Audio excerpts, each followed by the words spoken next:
Comment communiquer pour convaincre? Dans cette vidéo, j'aimerais vous parler de communication en conscience. On va découvrir que l'un des moyens les plus efficaces d'amener un changement chez l'autre ou d'amener une action chez l'autre, c'est de communiquer en conscience. Alors parfois, on va être amené à vouloir partager quelque chose avec une personne pour l'amener à agir d'une certaine façon, que ce soit un collègue de travail, que ce soit pour proposer un projet, pour vendre un produit, ça peut être de convaincre son enfant de faire ses devoirs. Dans certaines situations, on a besoin d'exprimer quelque chose, d'amener la personne qui est face à nous à agir d'une certaine façon. Ce qui va aider, c'est déjà d'être soi-même clair sur pourquoi on souhaite ce changement, sur pourquoi on communique de cette façon.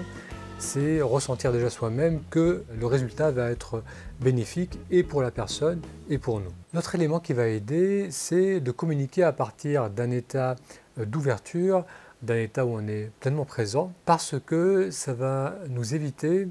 d'aller dans une forme de crispation et ça va nous permettre d'avoir de la clarté et un état de calme qui va favoriser une bonne communication. Donc d'une part, être clair sur ce qu'on souhaite communiquer, et d'autre part, le faire à partir d'un état de présence, de disponibilité, de bienveillance. Donc lorsqu'on communique à partir de cet état d'ouverture, on va être simplement moins sensible au refus. On va moins s'inquiéter d'avoir un non, on va moins s'inquiéter de ce que la personne va penser. On va simplement poser la demande, on va communiquer ce qui nous semble important et le faire d'une façon où on va rester vraiment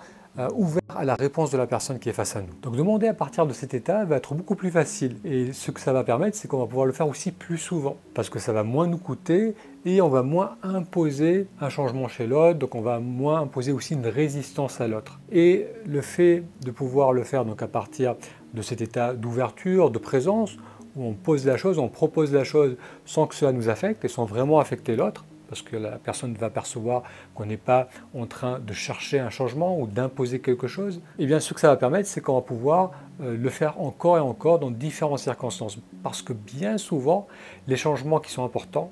l'interaction qu'on cherche à avoir avec les autres, c'est quelque chose qui se construit dans le temps. Ce n'est pas une fois qu'on va amener un vrai changement, qu'on va amener une vraie coopération, qu'on va pouvoir travailler sur un projet ensemble, créer des opportunités encore et encore de communiquer ce qui est important pour nous. Ça va nous permettre aussi de mieux connaître la personne ou le public qui est face à nous et de pouvoir ajuster la parole, ajuster la demande et le faire d'une manière de plus en plus efficace. Communiquer en conscience, c'est être capable de convaincre les autres, c'est être capable de garder un état d'ouverture où on va moins se crisper, où on va moins s'attacher aux résultats, donc on va vraiment pouvoir dire clairement les choses, exposer ce qu'on pense, ce qu'on ressent, faire une demande. Le fait de le faire à partir de cet état d'ouverture, de clarté, ça va permettre à la personne qui est face à nous de mieux le recevoir, de moins se crisper, d'être moins sur la défensive. Et le fait de créer